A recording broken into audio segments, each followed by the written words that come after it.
Welcome to beautiful downtown Youngstown, Ohio. I thought I'd walk in as they're raising, if you will, tearing down the Realty building.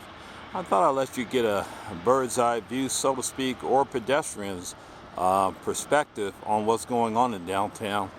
As I walk towards it, even on Saturday, they're working hard to raise this building, and to do it within 2.5 months, they're saying. It may take a little longer, perhaps. This may end up being a 7-day operation, if you will. There are other buildings that surround the Realty building that have been affected, meaning their business, that is, rather profoundly. So they're looking at a short timetable to try to bring this building down, which of course had an explosion on May 28th of this year, 2024. The substructure and basement area there was compromised. They didn't want to put millions and millions of dollars into saving this historic structure, which came of age, so to speak, this year. This year would have been them celebrating their 100th year, if you will. This building was built and came and was open to the public, if you will, in 1924, if you will. It's kind of sad to see it come down, but I thought I'd do it from a perspective of a pedestrian, if you will, to let you see them in action and what they're doing by bringing this grand structure down, which of course is one of Youngstown's downtown many historical buildings, if you will. Youngstown, back in the day when they had a lot more money, they weren't slow about going outside the community and bringing in other architects from other cities like Chicago, Detroit, New York, you get it, to come in this area. So when you look at the buildings downtown Youngstown, there's a lot of architecture that's reflected by many other architects that came down through here and left their mark on our city, if you will. I'm going to take the pedestrians ramp. As remember, I'm shooting from a pedestrian's perspective, if you will. As I come up on the Realty building, you can see the crews hard at work to bring this structure down. They ruled against imploding it or anything like that because it being over 100-year-old structure, it has concerns there with asbestos and stuff like that. So they did not want to, if you will, get that all in the air and stuff like that. So you'll see them bringing in water from the top side and the bottom side as they're tearing down this structure brick by brick, floor by floor, if you will, working themselves down. You see they're coming down the corner of the building right there. There's the water feed I was talking about. They did that to keep the asbestos dust down and dirt that's often caused from construction concerns, if you will. I'm going to gear off on this side into the shaded areas as I continue to talk about the Realty building, as it, you know, was in the fixture of a lot of different, right in the shadows rather, of a lot of other buildings downtown. You have the famous Standby building that's being occupied by the DoubleTree hotel chain. You get the former Chase Bank building over here. And to the left of that, you got the famous Strauss Harrisburg building. We call it 20 Federal Place, if you will, 20 Federal Place, as it's received extensive renovations on the inside, around 30 million plus to be exact. The whole inside of that structure has been gutted. Next to that is the Wick Tower building right there. And if you look at where the Premier Bank is called now, for a lot of years it was referred to as the Home Savings and Loan Bank building. That was built by the local architect team of the Owsleys. It was a father and son team, Charles Sr. and Charles Jr., that built that grand structure, formerly the Home Savings and Loan Building, and currently the Premier Bank Building. I could go on and on. Where George Voinovich building is twin buildings, I call it, with a crossover where the flag is adorned there. Used to be the McKelvey's building, the famous McKelvey's building. Matter of fact, McKelvey's and Strauss, formerly this building here, rather, I mentioned to you, that has been almost, the renovations inside it is almost completed.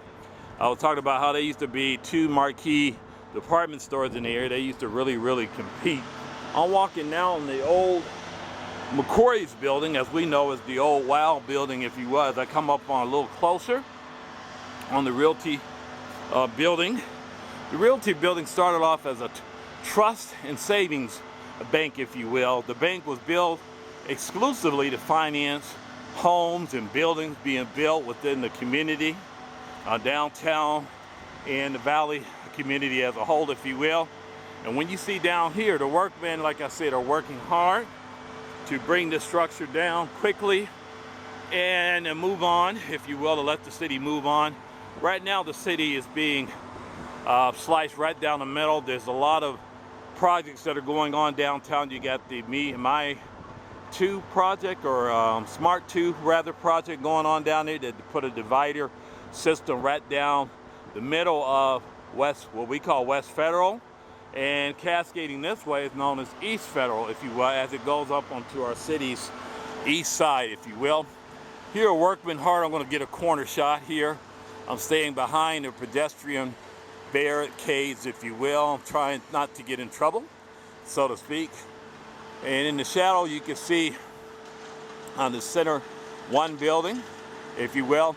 This grand structure, as I'm shooting up top here, was built by a very famous architect team. I'm going to put their name in the caption, so look at the caption on that. I don't want to spell their name wrong nor pronounce it wrong. They also build the city's tallest building, which is right here. This is our Central Tower building, as it's officially called. For a lot of years, there were a lot of businesses, office spaces up top. In my lifetime, it used to be the Metropolitan Savings and Loan Bank building there for a lot of years. And to the left of that, another historic building is the building that housed for a lot of years Mahoney National Bank, Sky Bank, Huntington Bank. As a matter of fact, on the 13th floor of this building used to be the Owsley firm, architectural firm's floor. That was their floor where their enterprise or business was located. They had I would think that's the very, very top floor, if you will, of that structure. That was their address, if you will, for a lot of years. The Owsleys built buildings in the Mahoney Valley community for well over 73 plus years. The father started building buildings and doing things over in Bldg, England, where he was from, and then he moved to the Valley community, if you will. He actually lived near Meander Reservoir, as we know it today. He stayed in that area. He had a farm in Mineral Ridge, actually, over in that community. And then he would then come to downtown Bldg, if you will, to move closer to his office space. In retirement, his son built him a nice tribute home on the city's north side, right across from Wick Park. You can capture that location in a picture of that home that Charles Jr. built for his father when he retired in, I believe, 1938, if you will. Right on the corner, as you can see, the wrecking ball is doing its thing from the top side. You see the water cannons are keeping that asbestos dust down and any other dust that may come along the way, if you will. It's a shame that this historical building, 100 years old, has been claimed because of the explosion, if you will, on May 29th, marked the end of its life, so to speak. But right now it's being raised, as I said, floor by floor, brick by brick, and I'm shooting from downtown perspective. I didn't want it to be too long, if you will, because I don't want to keep you and belabor the moment, because this is really a sad occasion for me as well. One of my colleagues said this is sad for him. Yeah, whenever you see history brought down, no longer, if you will, erased off the map, it's truly a sad day, because this was an historical structure, if you will. If you look around the placards here, historical placards adorn the plaza. I'm going to walk up on one of them over here because I want you to see what they look like. In front of the building itself, the Realty building had a placard of its own. And I'll put that history as well, because I have taken pictures of that placard on previous occasions. So look for it.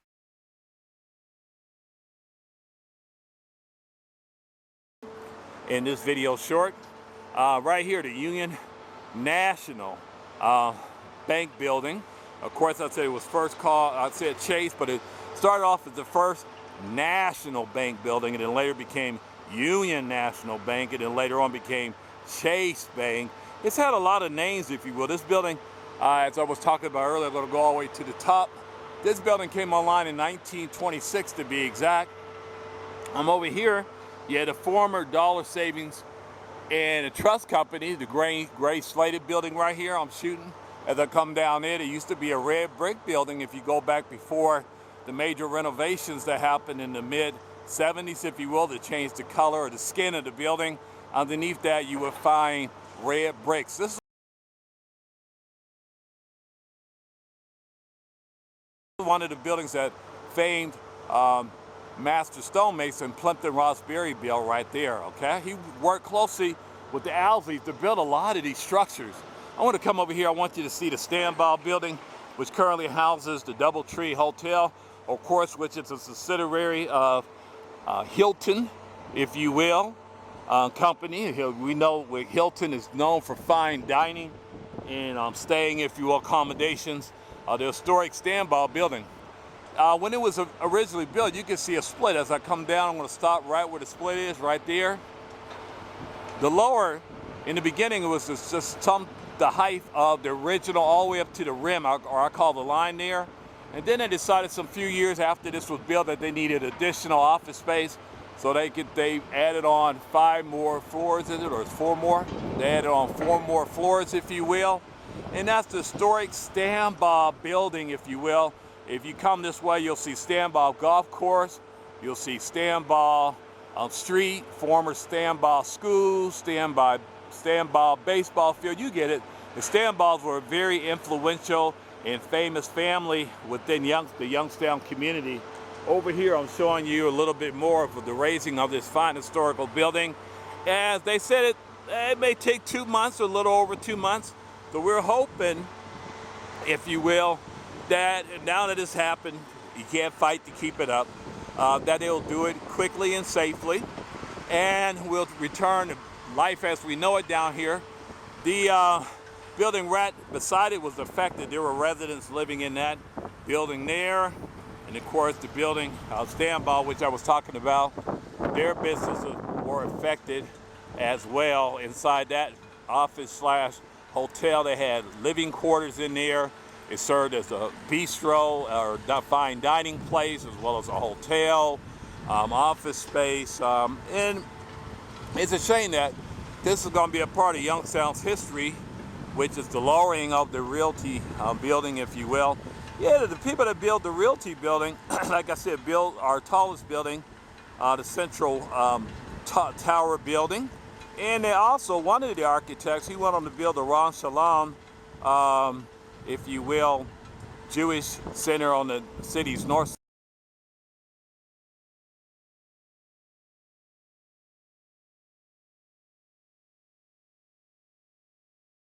The crews are very busy. They're doing it old school style with a wrecking ball. This is one of the oldest ways of doing a building, of bringing it down. It takes a long time to build one down, bring one down like this. It's not a rapid bringing down of a building. And this is what they're favoring because of asbestos, if you will. The winds are blowing all around me. Matter of fact, I should not stay out here too long because I don't want to breathe any of this dust in myself. They're keeping the general public back at a safe distance. If you look in the foreground there, all these orange areas that you see here are designed to keep people safe and to keep people away from the work or construction site while they do their thing. Some more renovations in downtown Youngstown continue to cascade forward on either side of this area, which is now a live work site. But Youngstown is yet alive. It's going through a renaissance slowly but surely. A lot of the monies, I think, that were saved in bringing the structure down, not being put into it to try to save it, maybe those monies can go and be utilized in the community to build a whole host of other things in the community, if you will. I'm Joseph Napier Sr. on behalf of Napier Vision Productions. Catch me at NAPE 1962 on YouTube. I have a number of features on there. I think this feature, matter of fact, will be my 220th one. I've been doing this a little over 12 years, doing little tributes throughout our fine community. Let's building one more time for historical sakes. Bidding on the Realty building of Fawn Adieu. Say goodbye to it. I salute this building for its 100 years of service to the community.